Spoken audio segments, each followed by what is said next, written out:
Hello guys, আমি এখন যে জায়গাটিতে দাঁড়িয়ে আছি, এটি হলো চাঁদপুরের বড় স্টেশন এরিয়া।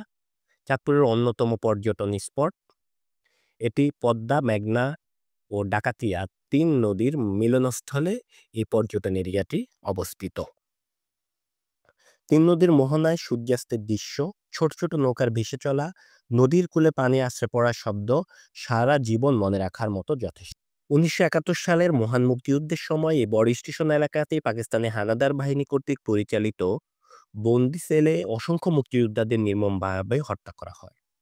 শহীদ মুক্তিযোদ্ধাদের সেই স্মৃতির উদ্দেশ্যে এখানে রক্তধারা নামে একটি ভাস্কর্য রয়েছে। এছাড়াও ট্রলার, স্পিডবোট এবং ডিঙ্গি নৌকা ভাড়া করে ৩ নদীর মোহনায় ঘুরে বেড়ানো যায়। বড় স্টেশন এলাকার কাছে পায়ে হাঁটা দূরত্বে আছে ইলিশের পাইকারি বাজার, মাছ। ঢাকার সদরঘাট লঞ্চ টার্মিনাল হতে বেশ কিছু লঞ্চ প্রতিদিন সকাল ৬টা থেকে ১ ঘন্টা পর পর চাঁদপুরের উদ্দেশ্যে ছেড়ে আসে। এসব লঞ্চে ঢাকা থেকে চাঁদপুর যাওয়ার ভাড়া জনপ্রতি ১৮০ টাকা থেকে ২,০০০ টাকা পর্যন্ত হয়ে থাকে। লঞ্চে ঢাকা থেকে চাঁদপুর আসতে ৩ থেকে সাড়ে ৩ ঘন্টা সময় লাগে।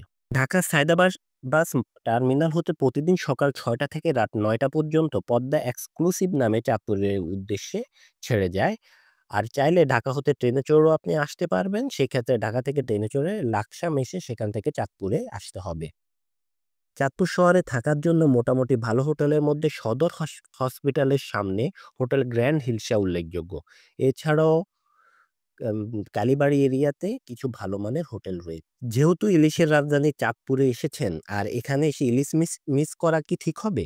তাজা ইলিশ খেতে হলে বড় স্টেশনের জুপরি হোটেল এবং লঞ্চ ঘাটের হোটেলগুলোতে খেতে পারেন। ধন্যবাদ সবাইকে।